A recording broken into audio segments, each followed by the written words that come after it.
ஜனவரி மாதம் 15ஆம் தேதி புதன்கிழமை எபிரேயர் 2ஆம் அதிகாரம் 14-18 வசனங்கள். தன்னுடைய பிள்ளைகளுக்கு இருந்த அதே ஊனும் அந்த இரத்தத்தை பெற்றுக் கொண்டார். இதோ 15ஆவது வசனம். வாழ்நாள் முழுவதும் சாவு பட்சத்தில் இருந்த நன்மைப்பட்டிருந்தவர்களை விடுவித்தார். ஏனெனில் அவர் வானதூதருக்கு துணை நிற்கவில்லை. விழுந்து போன வானதூதருக்கு துணை நிற்கவில்லை, மாறாக ஆபிரகாமின் வெளிவந்தவருக்கு துணைந்தாகவேதான் சகை பார்த்து ஆபிரகாமின் மகன் தானே. லூக்கா 16:13 பார்க்கிறோம்.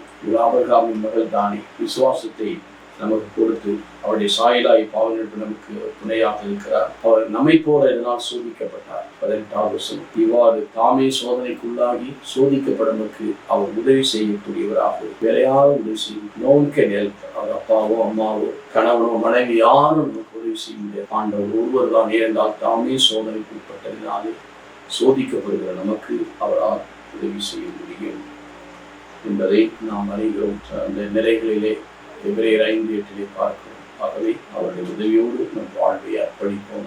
எங்கள் நல்ல தகப்பனே, நீர் எங்கள் சோதனை நேரத்தில் எங்களுக்கு நீ சோதிக்கப்பட்டதினால் எங்களுக்கு உதவி செய்ய வல்லவராக இருக்கிற உதவியை தேடி நாடி வரும் காத்துக் கொள்ளும்.